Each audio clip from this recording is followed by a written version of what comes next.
तो hello guys, ये video specially jeep rating के लिए है और ऐसे लोगों के लिए है जो अभी 7वीं 8वीं 9वीं में पढ़ रहे हैं और उन्होंने ड्रीम देखा हुआ है मर्चेंट नेवी ज्वाइन करने का। तो गाइस मैं स्टार्ट करता हूं। जैसा कि आपको पता रहेगा कि मैं भी एक जीप रेटिंग बैकग्राउंड से हूं। मैं ऑयलर हूं जहाज पे। ऑयलर मतलब मोटरमैन। आपको पता रहेगा कि जीप रेटिंग करने के बाद आदमी दो साइड जा सकता है, या तो इंजन साइड जा सकता है या तो डेक साइड। डेक साइड जाएगा तो ओएस एबी बोसन बन सकता है, इंजन साइड जाएगा तो trainee wiper wiper oiler fitter बन सकता है। अब बात करते हैं सबसे फर्स्ट जो 7वीं 8वीं में पढ़ रहे हो, तो मेरा ये कहना है कि आप पहली बात तो 10वीं पास करके सिर्फ जीप रेटिंग मत करो। सबसे इंपॉर्टेंट आप अच्छे से पढ़ाई करो, 12th पीसीएम से निकालो और डीएनएस कोर्स करो। अब जो लोग ऑलरेडी 10वीं तक पढ़ लिए हैं और पढ़ने में इंटरेस्टेड नहीं है, जहां तक कि जैसा मेरा सिचुएशन था, मैं ऑब्वियसली नो डाउट मेरे को भी इंटरेस्ट नहीं था पढ़ने में, तो मैंने जीप रेटिंग कर लिया और मैं आज एक इनफ लाइफ जी रहा हूं। मेरी सैलरी है 1 से 1.5 लाख रुपए, ठीक है, तो मैं एक इनफ लाइफ जी रहा हूं, तो मेरे को प्रॉब्लम नहीं है। बट अगर आप डीएनएस कोर्स करोगे तो एक अच्छी लाइफ भी जी सकते हो, आपके पास एक अच्छी अपॉर्चुनिटी हो सकती है। तो आप क्यों जीप रेटिंग करके क्रू बैकग्राउंड में आ रहे हो? तो मेरा सजेशन यही रहेगा, अगर आप 7वीं 8वीं 9वीं में हो तो कोशिश यही करो कि अच्छे से डीएनएस कोर्स करो, मतलब 12th पीसीएम के बाद डीएनएस कोर्स करो। अब रही बात जीप रेटिंग की, अब अगर आप प्लान कर ही लिए हो कि जीप रेटिंग करना ही है, तो एक चीज ध्यान दो, मेरे से अच्छा जीप रेटिंग का दर्द वो नहीं समझ सकता जो लैंड पे बैठ के वीडियो क्रिएट कर रहा है और वो जीप रेटिंग को कुछ अलग ढंग से दिखा रहा है या कुछ अलग तरीके से दिखाने की कोशिश कर रहा है। समझ रहे हो ना आप? तो मेरा ये कहना है कि आप जीप रेटिंग कर रहे हो, अच्छी बात है, नो डाउट, एक इनफ सैलरी है। ऐसा नहीं है कि जीप रेटिंग वालों की कोई लाइफ नहीं है, एक अच्छी लाइफ है, अच्छा सैलरी मिलता है। बट मेरा भी कुछ सजेशन है, वो अगर मानोगे तो अच्छा है, नहीं मानोगे तो कोई बात नहीं। फर्स्ट थिंग, अगर आप जीप रेटिंग प्लान कर ही लिए हो तो आपको पता है आप कहां से करना है? नहीं पता रहेगा, मैं आपको बताता हूं। सबसे फर्स्ट जो होता है, फर्स्ट आपको चांसेस कहां से ट्राई करने हैं? TS Rahman college. TS Rahman में अच्छा अपॉर्चुनिटी है। प्लेसमेंट पूरा नहीं देते, 100% प्लेसमेंट उसमें नहीं मिलता है टीएस रहमान में, लेकिन मिलता है, कुछ परसेंट लोगों को प्लेसमेंट मिलता है। तो सबसे फर्स्ट ट्राई करना है आपको टीएस रहमान। वहां पे नहीं हुआ तो आपको ट्राई करना है नूसी। नूसी गोवा एक कॉलेज है, नूसी गोवा। अगर वहां पे भी नहीं हुआ तब आपको, अगर आपके पास आईटीआई होल्डर हो, आईटीआई की डिग्री है आपके पास, तब आप ग्रेट ईस्टर्न कॉलेज 7 आइसलैंड में भी ट्राई कर सकते हो। अब वहां पे भी नहीं हुआ, आपका बैड लक है, ऑब्वियसली नहीं होएगा, क्योंकि बहुत लोग ऐसे हैं जो लाइन में लगे हुए हैं। तब आप क्या करोगे? तब आपके पास क्या ऑप्शन बच रहा है? उसके लिए आपके पास ऑप्शन बच रहा है, फिर आप कोई भी डीजी अप्रूव कॉलेज से कोर्स कर सकते हो। डीजी अप्रूव के लिए मैंने एक वीडियो बनाया हुआ है, वो ट्राई कर सकते हो आप कि डीजी अप्रूव कॉलेज कौन से हैं, उसकी एक अच्छी खासी लिस्ट है, उस कॉलेज से आप जा सकते हो। अब आपका हो गया कि डीजी अप्रूव कॉलेज से आपने कोर्स कर लिया, लेकिन एक बात आपको पता है, डीजी अप्रूव कॉलेज से आप कोर्स तो कर लोगे, लेकिन आपको प्लेसमेंट कौन देगा? प्लेसमेंट की कोई गारंटी नहीं है। तो मेरा वही कहना है कि अगर आप एक इनफ फैमिली से हो, आपके पास, आपकी फैमिली के पास एक अच्छा पैसा है, तभी आप मर्चेंट नेवी प्लान करो। अब आप ये सोच रहोगे कि आप उसमें जाओगे, डीजी अप्रूव कॉलेज से प्लेसमेंट मतलब कोर्स कर लोगे तो आपको प्लेसमेंट कैसे मिलेगा? उसके लिए दो वे है, सुनो।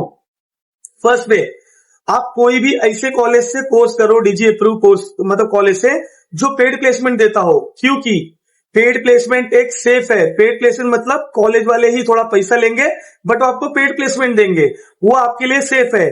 सेफ इसलिए है, अब आप सोच रहे होगे कि आखिर पेड प्लेसमेंट से फायदा क्या है?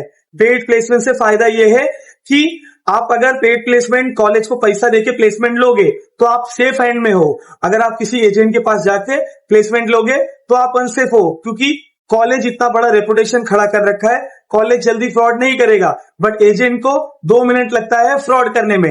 आप समझ रहे हो ना? ये रही बात हो गई कि प्लेसमेंट की बात। हाँ, एक चीज और, अगर आपने डीजी अप्रूव कॉलेज से कोर्स कर लिया और आपको पैसा भी नहीं देना है, अगर आपको पैसा भी नहीं देना है तो उसके लिए एक बेस्ट वे है।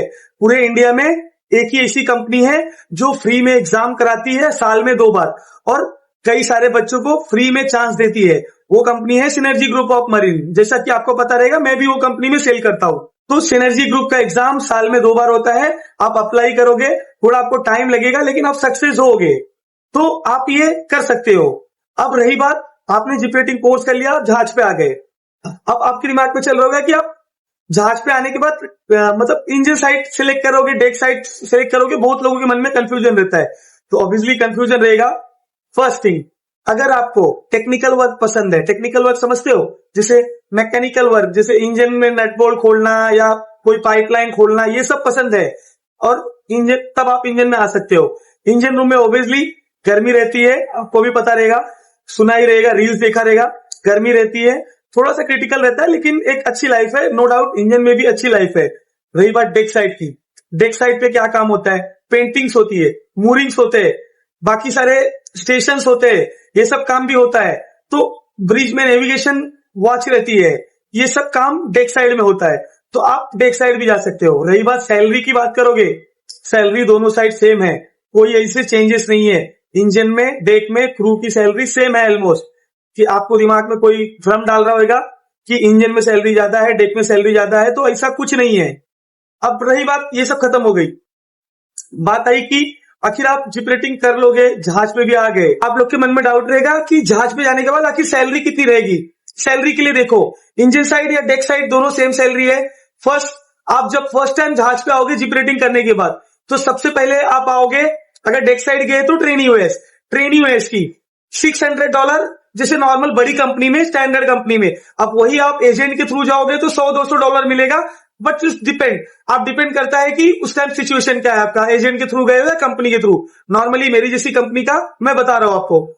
ट्रेनिंग ओएस में आओगे $600, आप उसके बाद $600 to $700, आप इसके बाद ओएस बनोगे, ओएस की सैलरी है $1,000 to $1,200। इसके बाद आप एबी बनोगे, एबी की सैलरी है $1,400 to $1,500, डिपेंड ऑन कंपनी। अब एबी की बात आप सोच रहे होगे कि एबी खत्म हो गया, नहीं, एबी के बाद आप बोसन बन सकते हो। बोसन की भी सैलरी $1,800 से $2,000 है, मतलब अप्रोक्स आप $2,000 तक ले सकते हो। अब आ जाते हैं इंजन साइड। इंजन साइड में फर्स्ट टाइम आप जब आओगे, ट्रेनी वाइपर में $600 के अराउंड सैलरी मिलेगी। इसके बाद आपको आना पड़ेगा वाइपर में, वाइपर की सैलरी $1,000 to $1,200 होती है। इसके बाद आप ऑयलर बन सकते हो, ऑयलर की सैलरी $1,400 to $1,600। ऑयलर के बाद आप फिटर बन सकते हो, फिटर की सैलरी $1,800 से $2,000। अब आप ये सोच रहे होगे कि जहाजों पे प्रमोशन कैसे होता है? प्रमोशन डिपेंड करता है कंपनी के ऊपर, और कुछ तो आपके काम के ऊपर। अगर आपका काम अच्छा है, जहाज पे चीफ इंजीनियर या कैप्टन अप्रेजल भेजते हैं। अप्रेजल मतलब आपके काम की एक रिपोर्ट। अगर आपका काम से वो लोग सेटिस्फाई है तो प्रमोशन होने के जल्दी चांसेस है। ये वीडियो में बताई गई हर एक चीज मेरा 12 साल का एक्सपीरियंस मैंने शेयर किया है, और इस वीडियो में मैं इतना तो कॉन्फिडेंट हूं कि आप लोग का बहुत सारा डाउट क्लियर हुआ रहेगा। अगर अच्छा लगा तो प्लीज लाइक्स एंड अपने हर एक उन दोस्तों को शेयर करो जो आज कहीं न कहीं भटक रहे कंफ्यूजन में मैच नेवी के regarding. Thank you so much.